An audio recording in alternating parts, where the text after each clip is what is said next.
Well, Danita, thanks so much for joining me on the Nothing is Wasted podcast. It's great to have you here. Happy to be here, Mr. Davey. Well, we just talked off air about how you are in one of the most, if not the most beautiful areas of the country. And we've just gotten some major snow. And so it makes it even more magical to see. But I'd love for our listeners to hear a little bit about you, where you're from, a little bit about your family, and then we'll dive into your story. Yeah, I am a military widow. I have 2 young kids.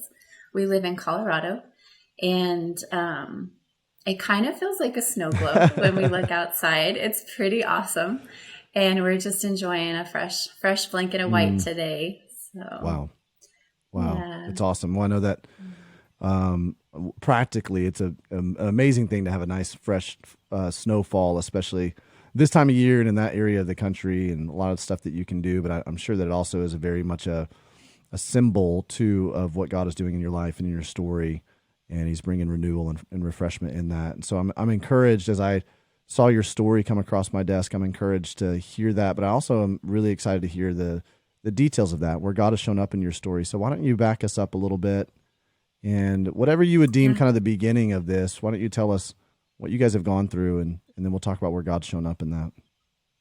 Okay. I think I'll start with you saying that this feels like a symbol. So winter solstice was last night, and like shortest day of the year, darkest day of the year, right? Yeah. And then just we wake up to bright sunshine and a new day. So that really does feel symbolic of where we've been.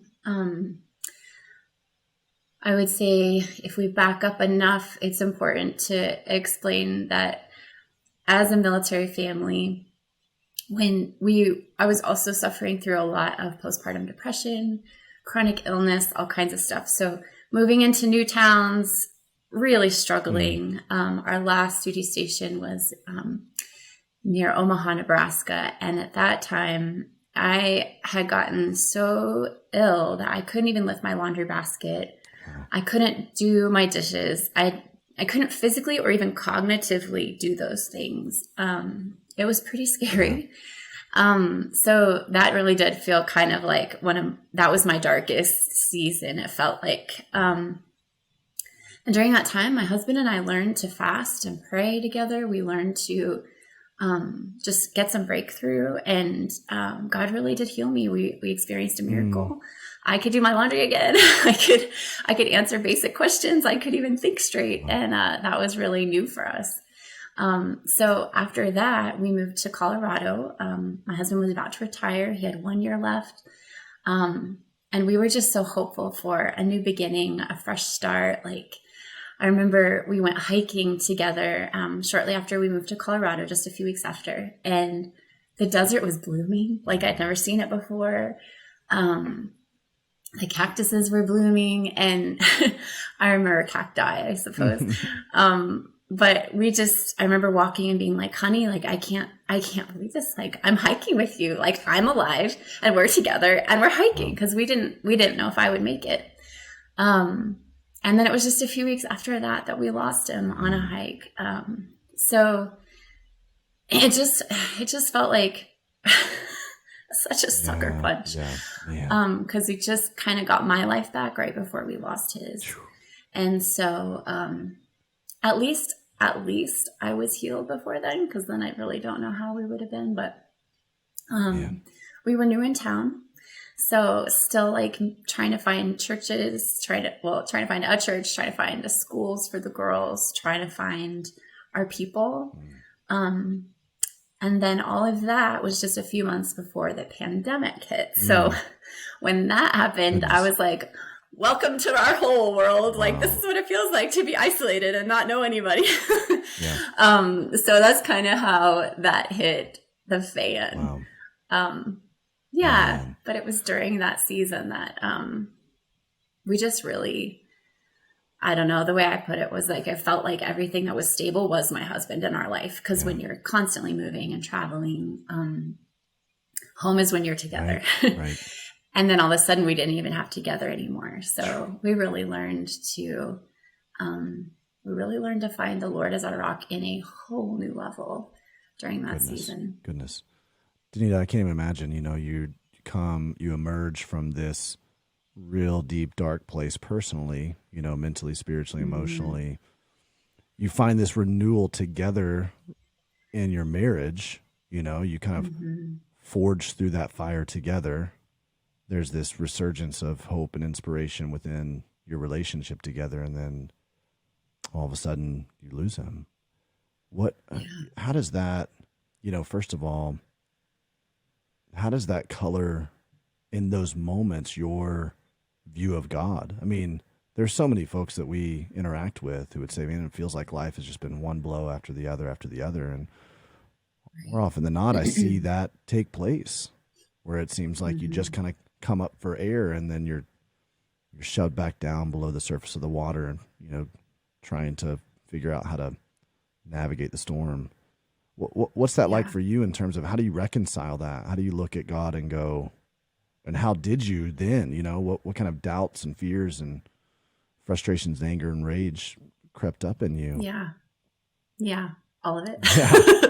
Talk to me All of about it. that a little bit. Yeah. I think that one of the hardest things for me was I felt like the Lord was really just vocal with me before I lost my husband. Like, I just really felt like I could hear his voice. I felt like I was in step with him.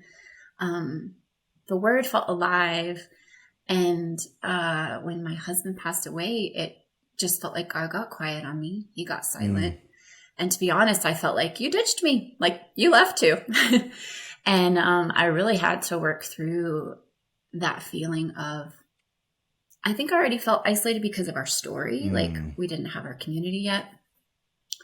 But I also just felt like I felt isolated from the Lord. And I mean, when you go through so much trauma, like, it kind of splits your left and your right brain. And I actually couldn't read. Like, I couldn't write my name. I was reversing letters. And so to even try to actually read the word was difficult, but then to try to understand it and to have it feel like it was living, breathing it is, it felt dead too. Can I just say that? And so there was a season of like, I know this is true.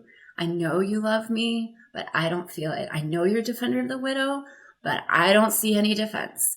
And so it was this real honest, thankfully I had lots of practice with lament before with my health. And so I just knew I was allowed to be honest before God. And that really saved my mental health, to just not feel like even with the Lord, I had to pretend like I'm okay. Like, he knew. I let him know that I wasn't doing well. Yeah. And I think the ability and the freedom just to be like that before him is what helped me break through all that. Because when I was doubting, that was still such an act of faith to say, like, I'm doubting you. It still means, like, I believe in you. Yeah. I know you're real. I know my experience isn't lining up with who I know you really are.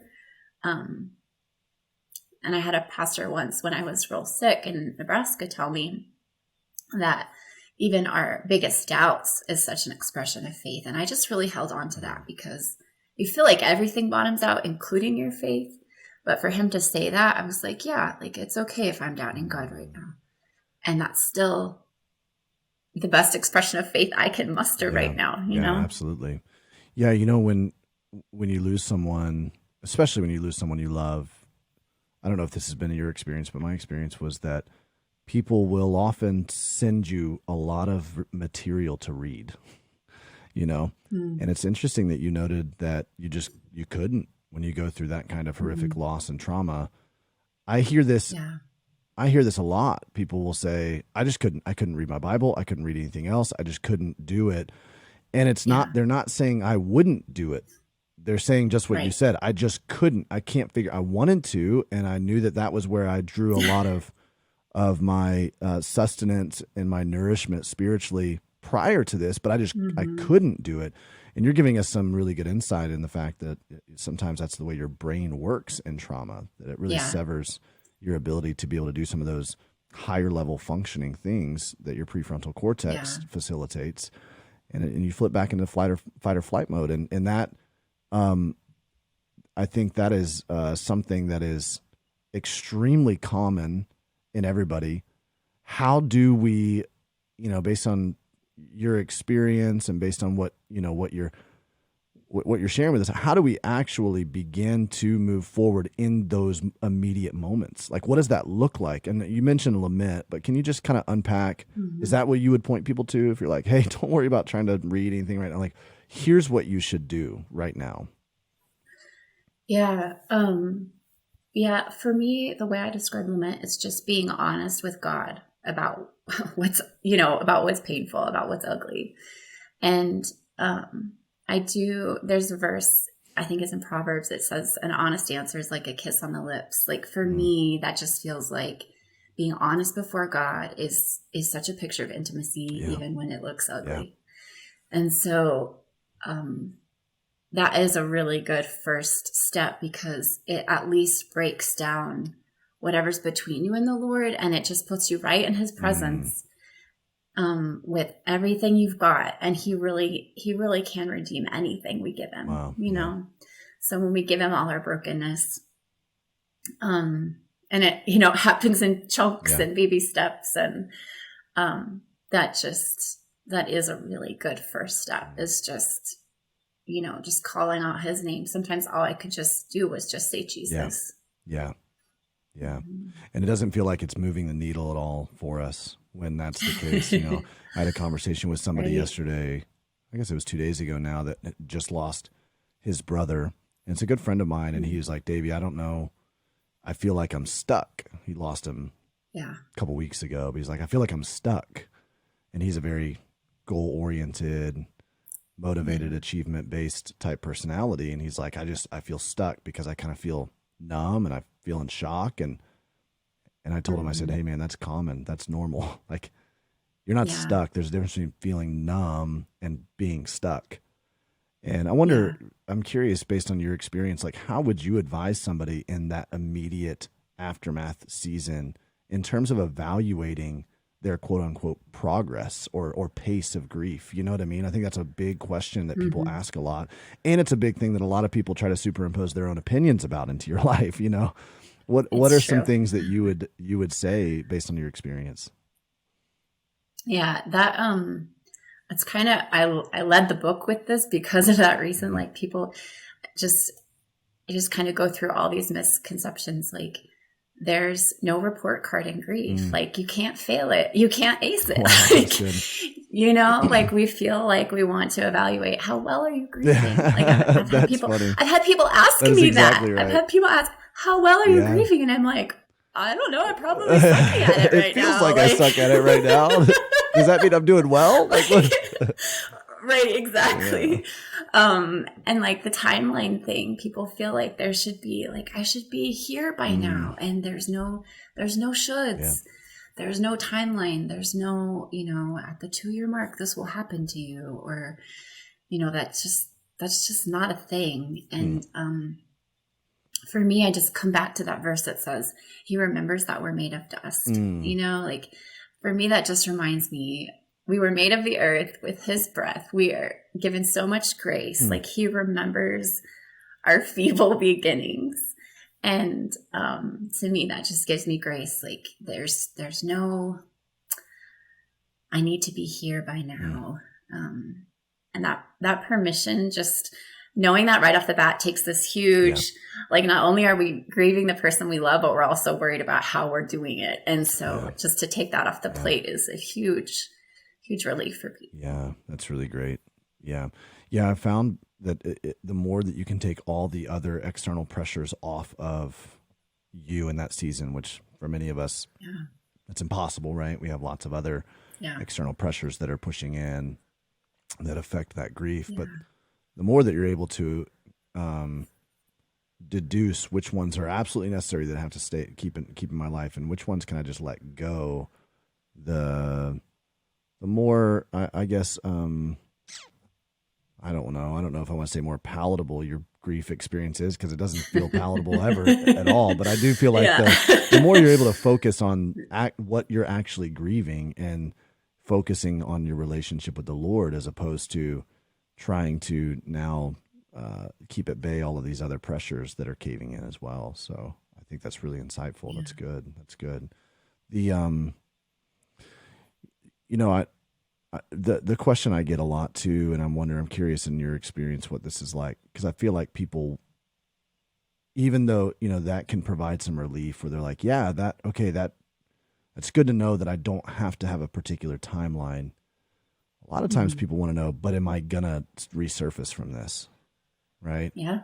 And I wonder for you and your story, anecdotally, when was it that you began to say, okay, I started to feel like I was reemerging. I started to feel like hope back in my life, or color back into my life. We got on a call and you were like, hey, there's new mercies every morning. Usually that doesn't feel like the first morning, right? But when did that light begin to come back in for you? Yeah. I'm trying to think through my actual story, and all I can think of is a verse that I stumbled across. And I don't even know when that happened, because time becomes such a blur. Right.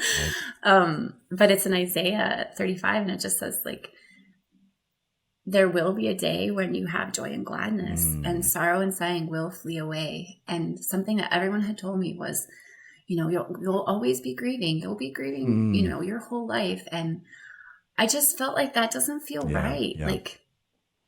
And that verse, when I found it, I was like, yes, sorrow and sighing will flee away. It will not be here forever. Great. And the heaviness, now I know when that's happened in my story.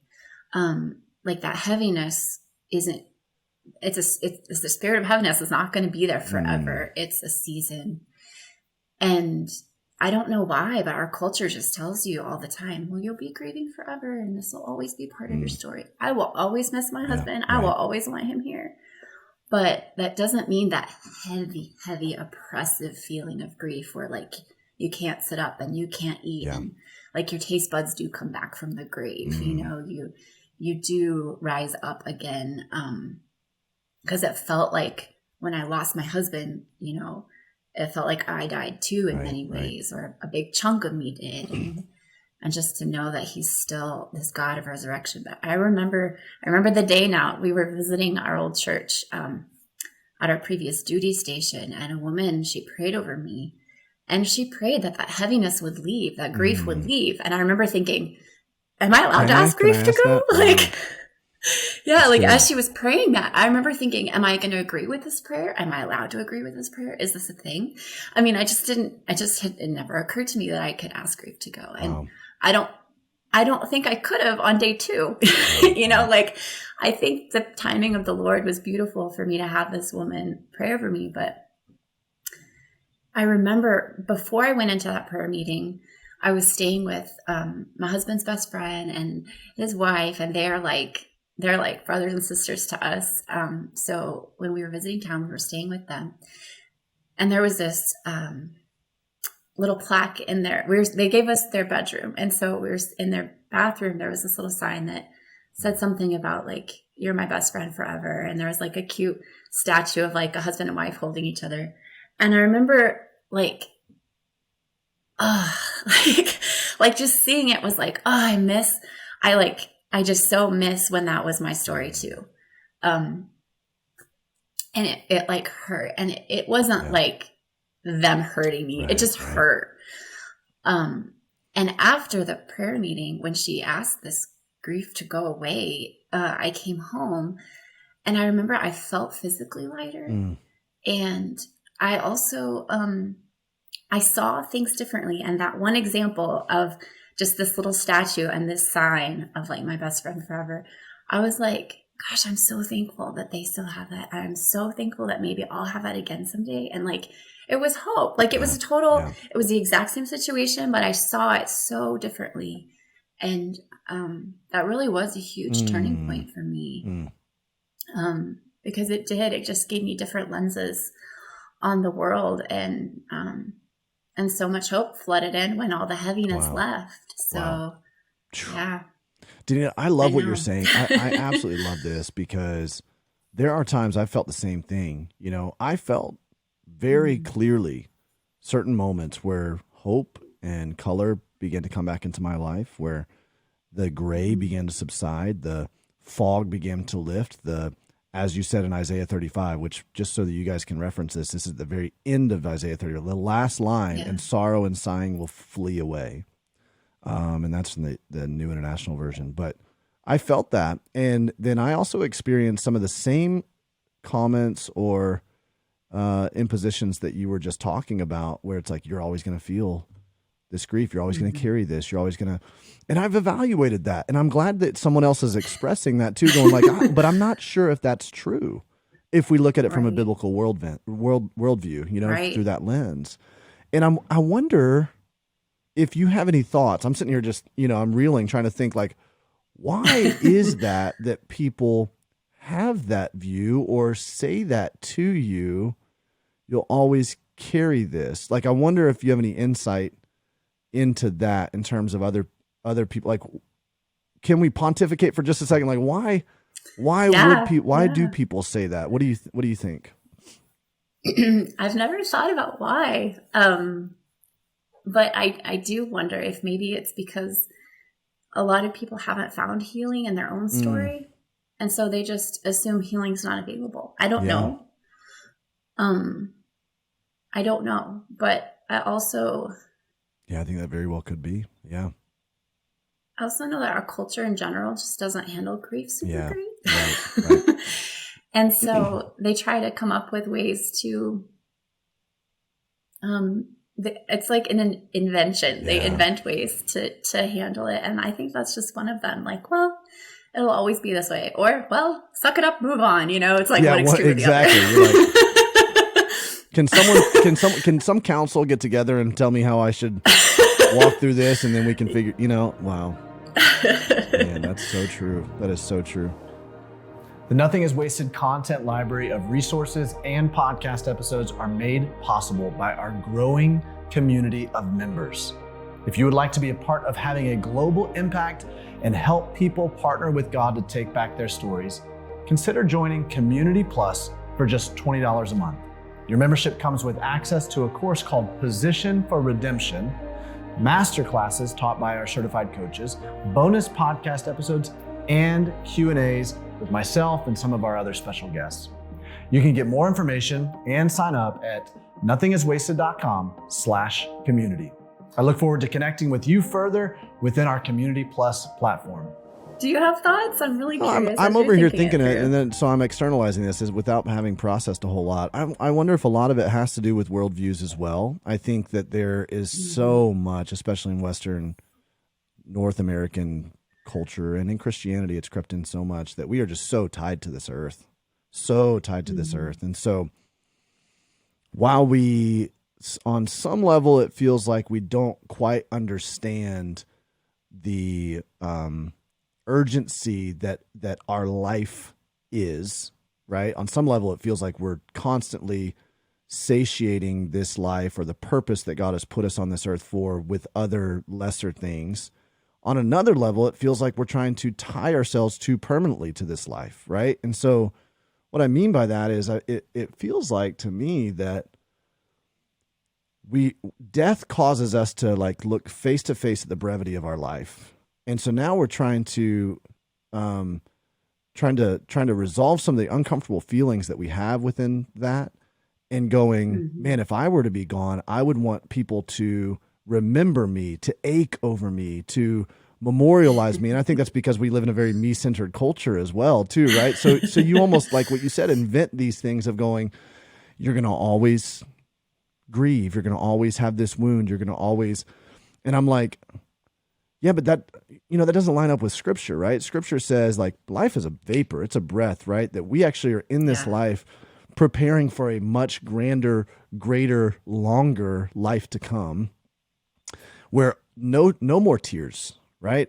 All sorrow is lifted, where everything sad becomes untrue.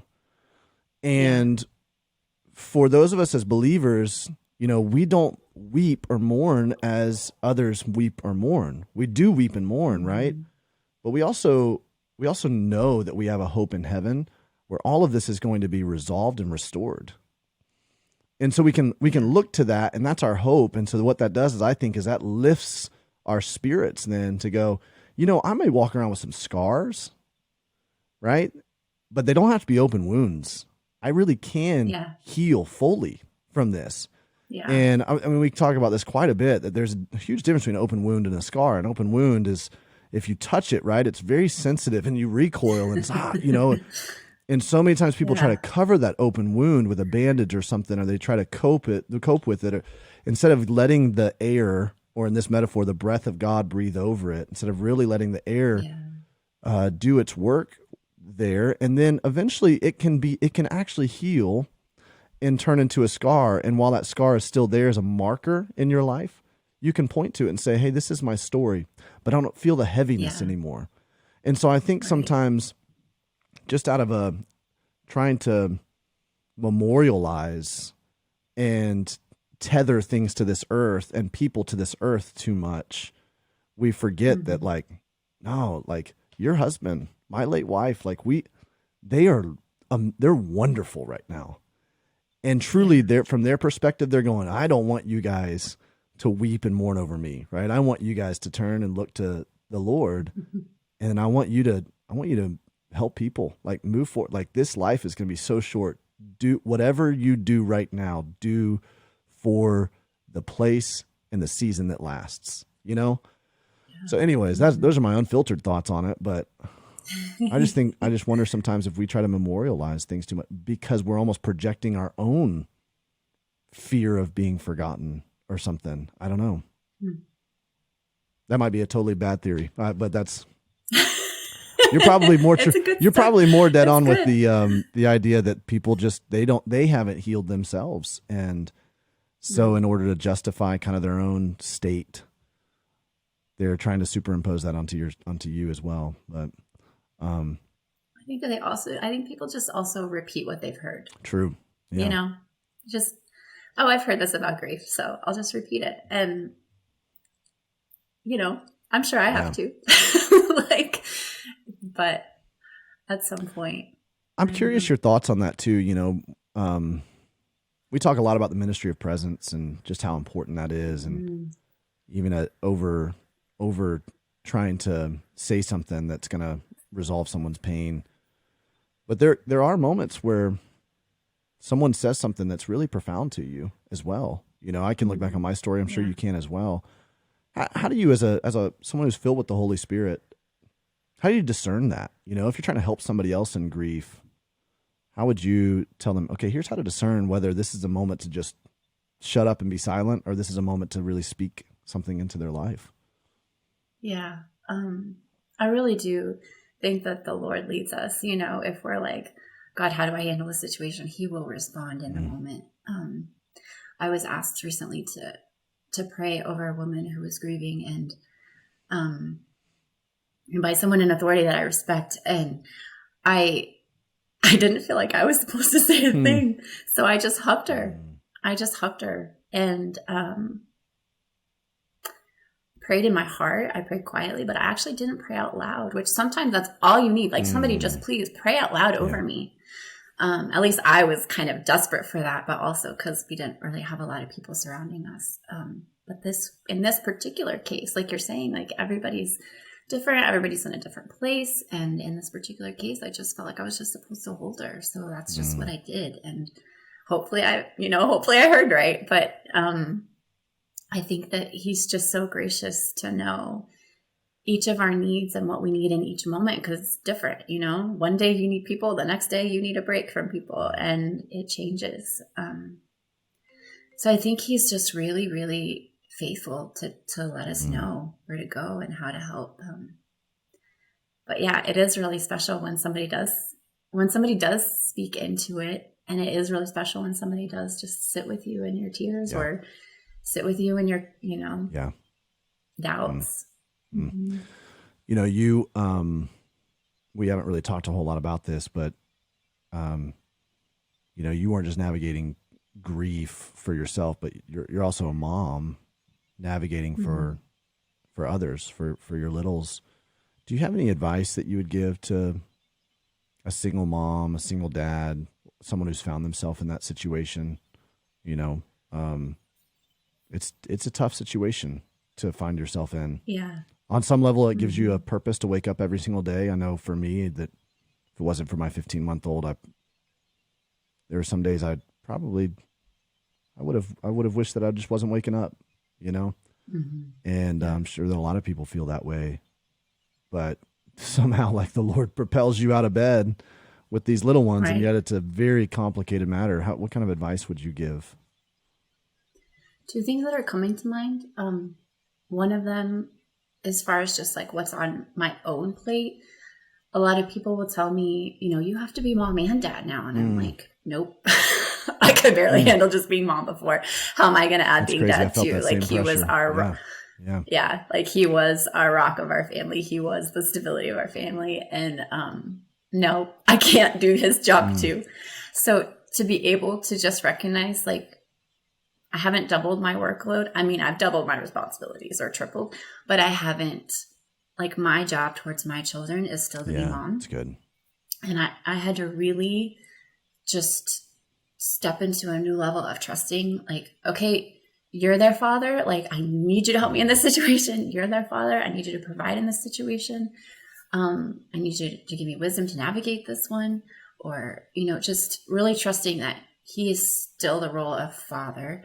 And I really see Holy Spirit as a mother figure, because Holy Spirit is so comforting. And so, kind of that role, like, Holy Spirit, you still do your job. Father, you still do your job. And that just kind of took so much off of my own shoulders. But then as far as relating with my children, all of our personalities changed. All of our love language changed. All of our needs changed. I had a very physical touch child who didn't want to be touched at all. Wow. Don't hug me. Don't touch me.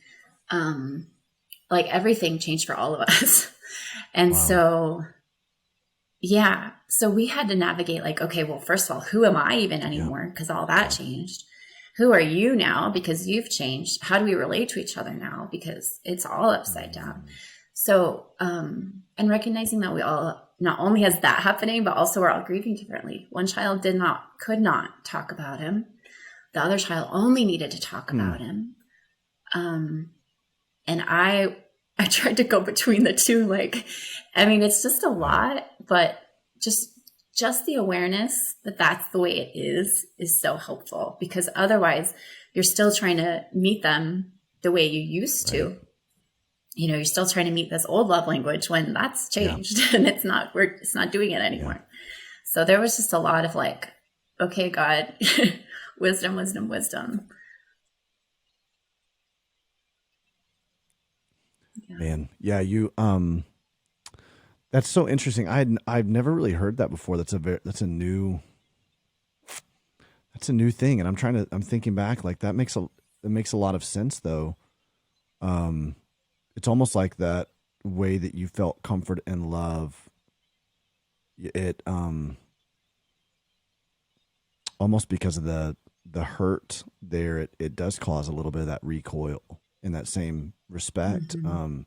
Man, that's really, I've never heard that before, Danita, but that is a really insightful thing, because I think it's good to be armed with that in some ways, to know, like, or at least to feel, there's probably someone who's listening to this like, oh my gosh, that explains everything that I've just been experiencing as a mom or as a dad. Like, and I've never heard anybody else say this before. I feel so seen. I feel so understood. And that makes a lot of sense. I remember specifically I'm a physical touch person as well. And I remember specifically not wanting to be, my mom came up and gave me a hug at one point right after losing my late wife. And I didn't want to be touched.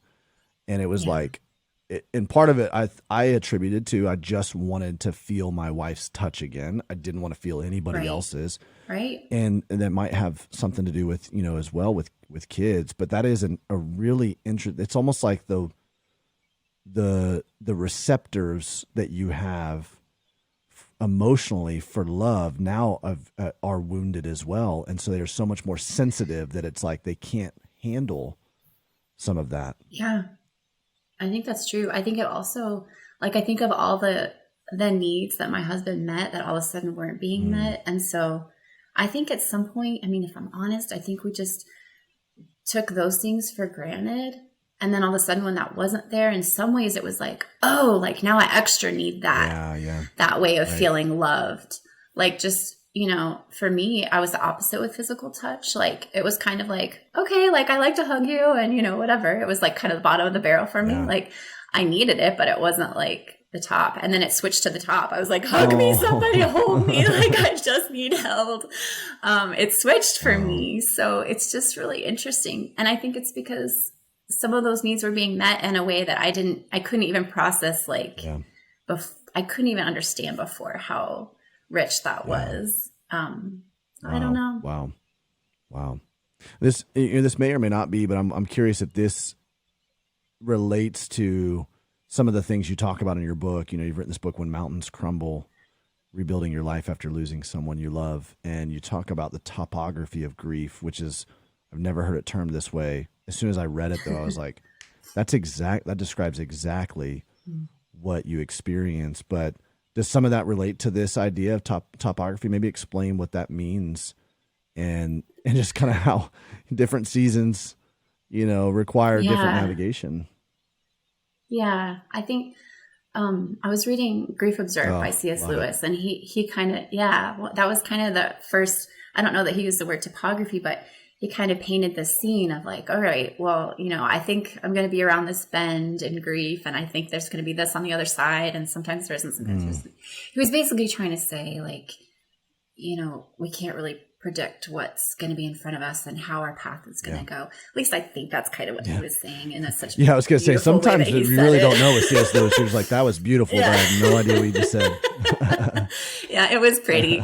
So anyways, it was just like a sentence here or there, and it really struck me because I'm visual. And so I saw this picture and I was like, that's really how it is, because with my husband, with his hiking, he was such a map guy. He had to have the paper printed out map and know this is, at this little tree marker, like this is where I need to go here, because the trails on those 14ers aren't clearly marked. So he really needed maps, but he was also like very left brain, like how do we get from A to B? How do we, where do we stop? And how do we get there as efficiently as possible?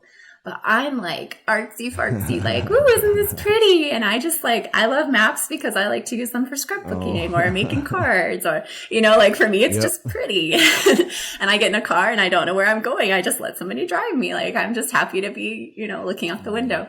So it's really funny because I saw the way that we handled maps together as a way that some people approach grief.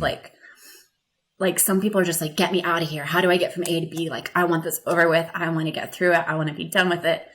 And I want the formula and the 5 steps and the things. And for me, there were no 5 steps. Like, I felt them all in the first 25 minutes, and it's funny because the actual, we'll go into this for a minute if you don't mind.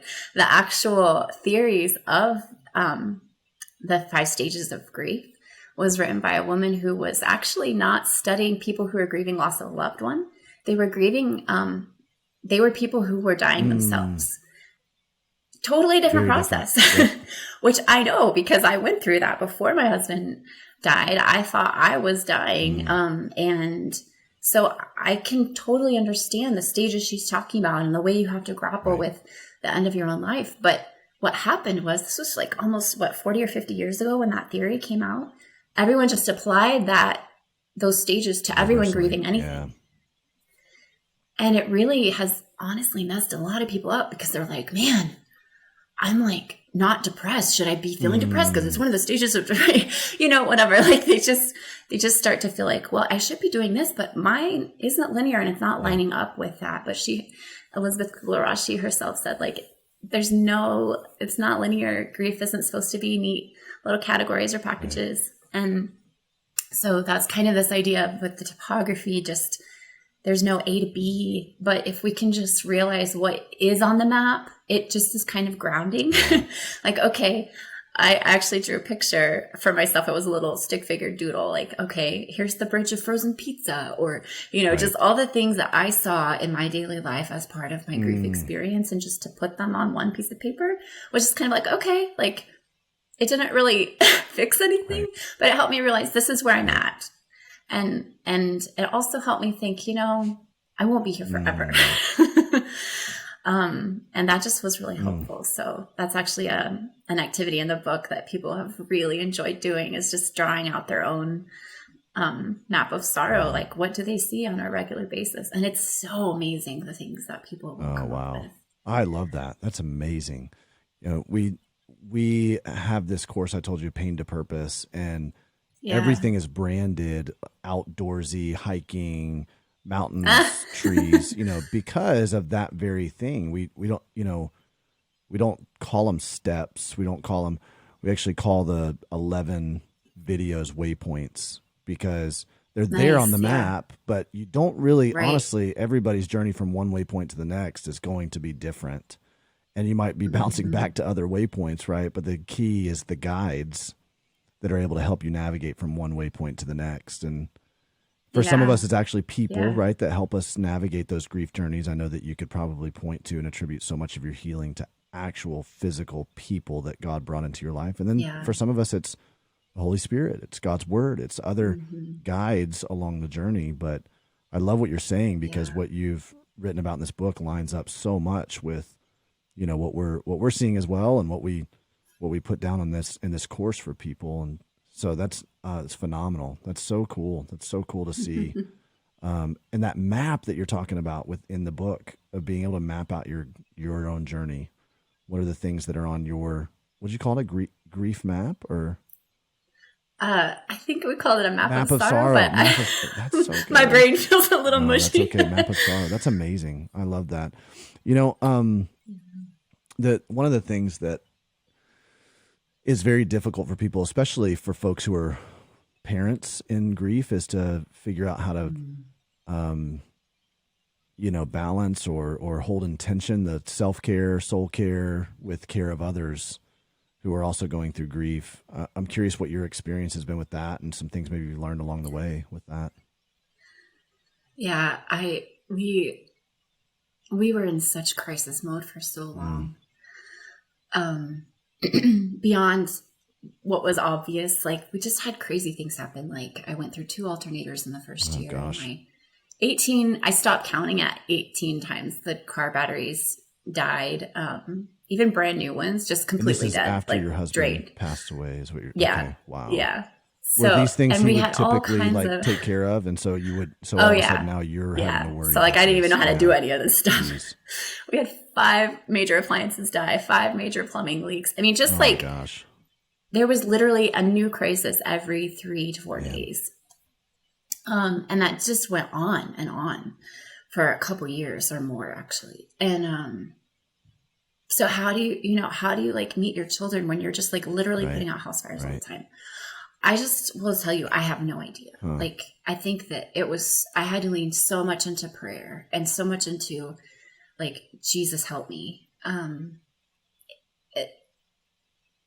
Because you feel like when your spouse passes away and you have small children, I felt like I needed a degree in psychology or in counseling just to be their mom now. Right. And actually, I know a lot of women who that's what they did, is went into psychology, and they studied that because they just needed the resources. Right. So, we feel, I felt really ill-equipped as a mom before all this happened, right? And then I don't even know how to describe what it's like to navigate it after.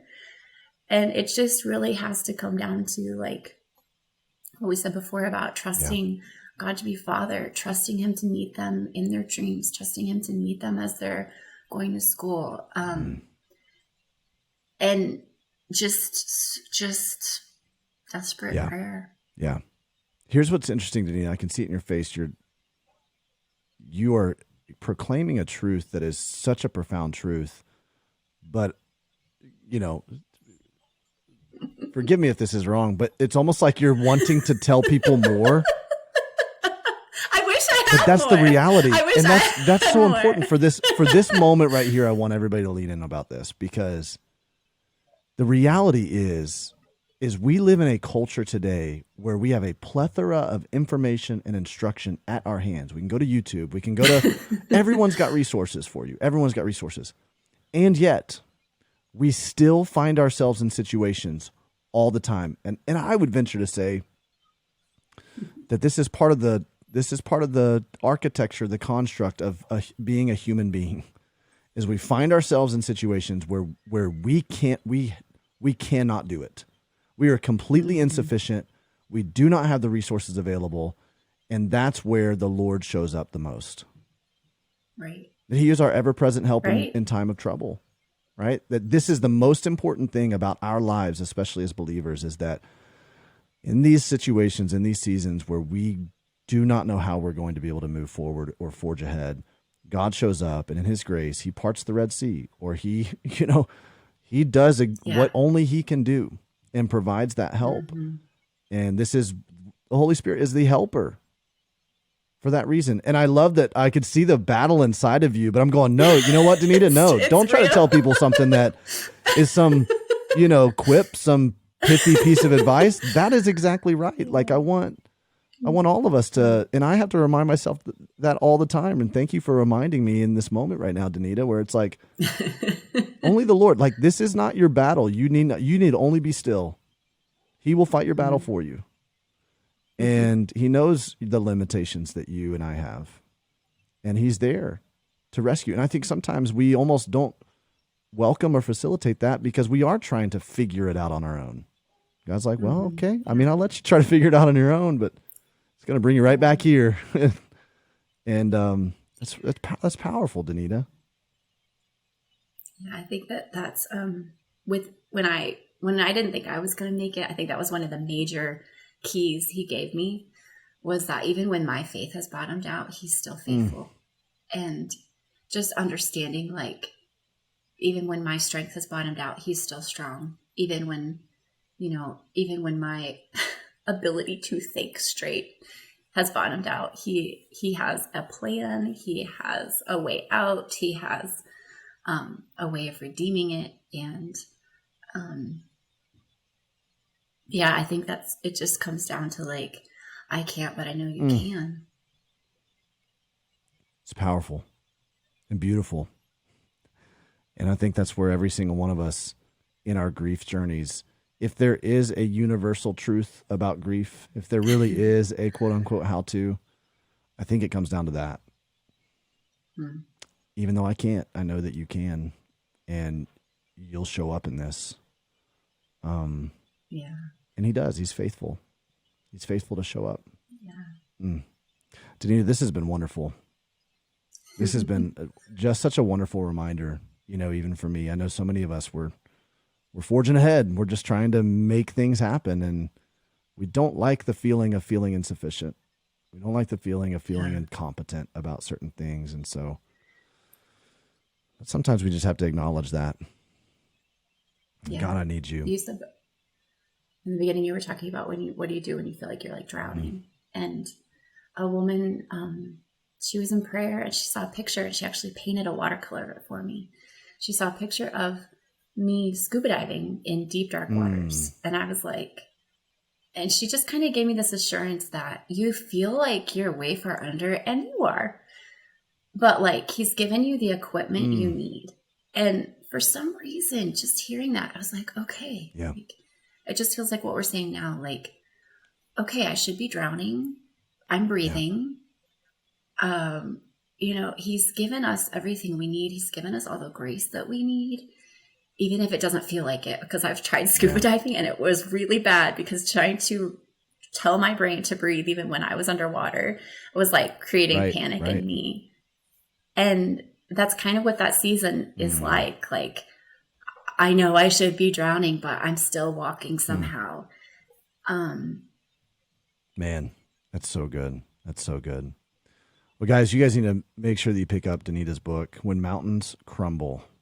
It's a devotional, and it really is just a phenomenal resource. Rebuilding your life after losing someone you loved. Danita, you also have resources for folks who are trying to help those who are grieving. Can you tell us about those? Yeah, I have it's a free guide. It's online, available at whenmountainscrumble.com. And it just basically gives some really practical, prayerful ways that people can help come alongside, because I know how helpless it feels when you watch someone you love grieving and you don't know how to step in. You don't know what to say. You're afraid to say the wrong thing, so you don't say anything. You're afraid to do the wrong thing, so you don't do anything. And this just gives some really practical, like, okay, I can do that. I can That's say great. that. I can pray that. That's so good. So needed. We actually just spent some time as a team a couple weeks ago going, what do we want to try to tackle in 2023? And what emerged from that was a huge need. We're going, man, we need to help other people know how to help people, you know? And so I'm so glad that you have that resource. Make sure that, we'll put a link in the show notes, guys, so you guys can go and access that really easily, but it's there at whenmountainscrumble.com. And it's how to help your grieving friend guide. There's also a grief relief guide. Is that right?